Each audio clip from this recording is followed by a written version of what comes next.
لا إله إلا الله محمد رسول الله عليه صلاة الله وآله والأحبة. Assalamualaikum warahmatullahi wabarakatuh. Kisah ini tercantum dalam kitab Mukasyafatul Qulub, karangan Imam Al-Ghazali. Dikisahkan, Umar bin Khattab, yaitu salah seorang sahabat dekat Rasulullah, menangis di depan pintu rumah Rasulullah SAW. Karena mendengar suara Umar bin Khattab berada di luar, maka Rasulullah segera keluar dan bertanya kepada Umar bin Khattab, "Wahai Umar, mengapa engkau menangis?" Kemudian Sayyidina Umar menjawab, "Ya Rasulullah, bersamaku ada seorang pemuda yang telah membuat hatiku sedih dengan tangisnya." Lalu Rasulullah SAW memerintahkan Sayyidina Umar agar membawa masuk pemuda tersebut ke dalam. Atas perintah tersebut, Umar bin Khattab lalu mengajak pemuda yang datang bersamanya, sambil keduanya tetap menangis. Pemuda itu disuruh duduk di depan Rasulullah SAW dan Umar bin Khattab duduk di sebelahnya. Rasulullah SAW kemudian bertanya, "Wahai pemuda, mengapa engkau menangis?" Pemuda itu menjawab sambil tetap menangis, "Wahai Rasulullah, dosaku sangat besar dan aku takut Allah memurkaiku." "Apakah engkau telah menyekutukan Allah dengan sesuatu?" tanya Baginda SAW. "Tidak ya Rasulullah," sahut pemuda itu sambil tetap menangis. "Apakah engkau telah membunuh seseorang dengan alasan yang tidak benar?" Rasulullah SAW kembali bertanya. "Tidak ya Rasul," sahut pemuda itu sambil terus menangis. Lalu Rasulullah SAW bersabda, "Sungguh, dosamu sebesar apapun Allah akan mengampuninya, sekalipun memenuhi langit dan bumi." "Sungguh, dosaku lebih besar dari itu ya Rasul," sahut pemuda tersebut. "Apakah dosamu melebihi Arash?" "Besar mana dengan Arash?" tanya Baginda SAW. "Dosaku sangat besar ya Rasulullah."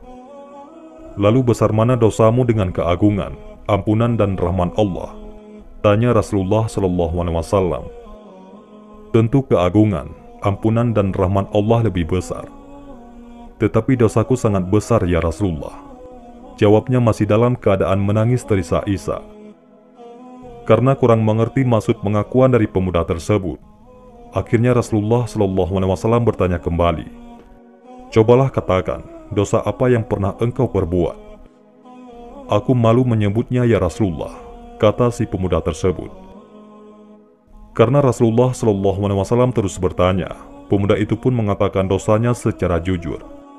Maka dengan perasaan malu dan takut, pemuda itu pun menceritakan dosa yang dilakukannya. "Wahai Rasulullah, aku ini seorang penggali kubur sejak 7 tahun yang lalu, hingga meninggalnya putri dari seorang sahabat Ansar.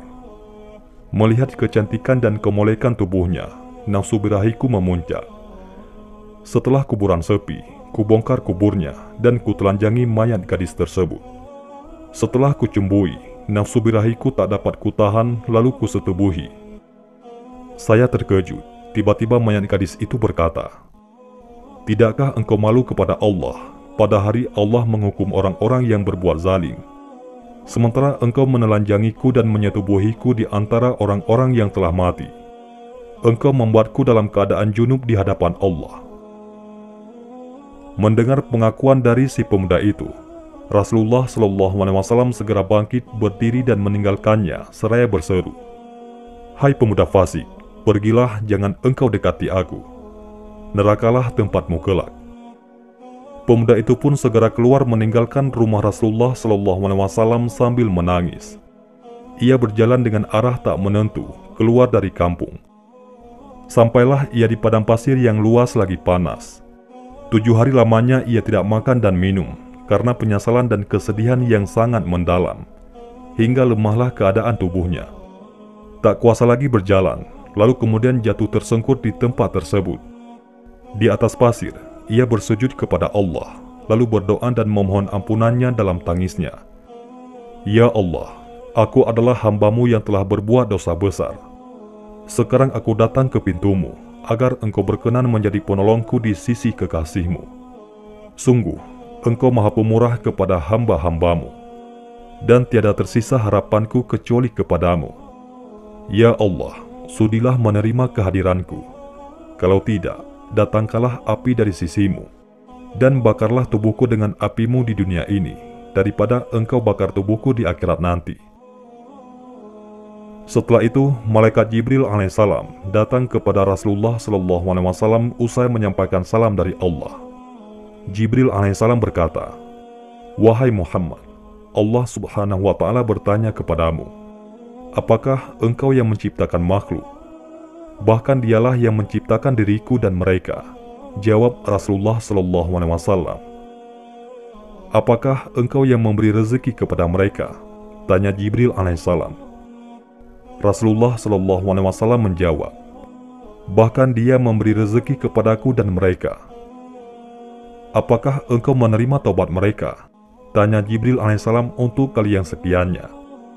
"Bahkan dia yang berhak menerima taubat dan mengampuni dosa-dosa hambanya," ujar Rasulullah SAW.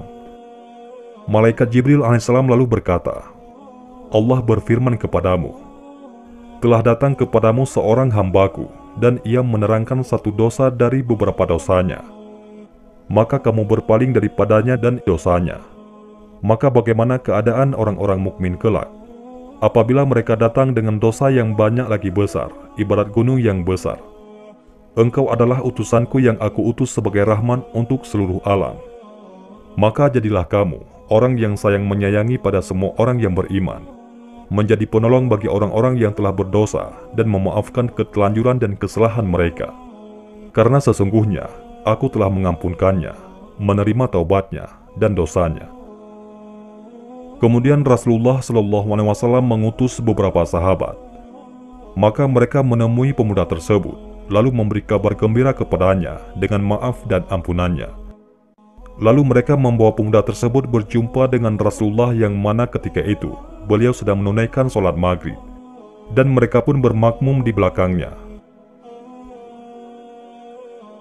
Ketika Rasulullah SAW membaca surah Al-Fatihah yang dilanjutkan dengan surah At-Takatsur, sampai baginda membaca hatta zurtumul maqabir, maka berteriaklah pemuda itu dengan keras lalu langsung jatuh.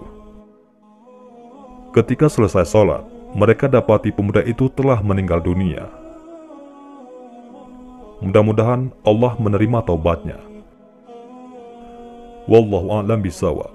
Mudah-mudahan ini semua bermanfaat. Assalamualaikum warahmatullahi wabarakatuh.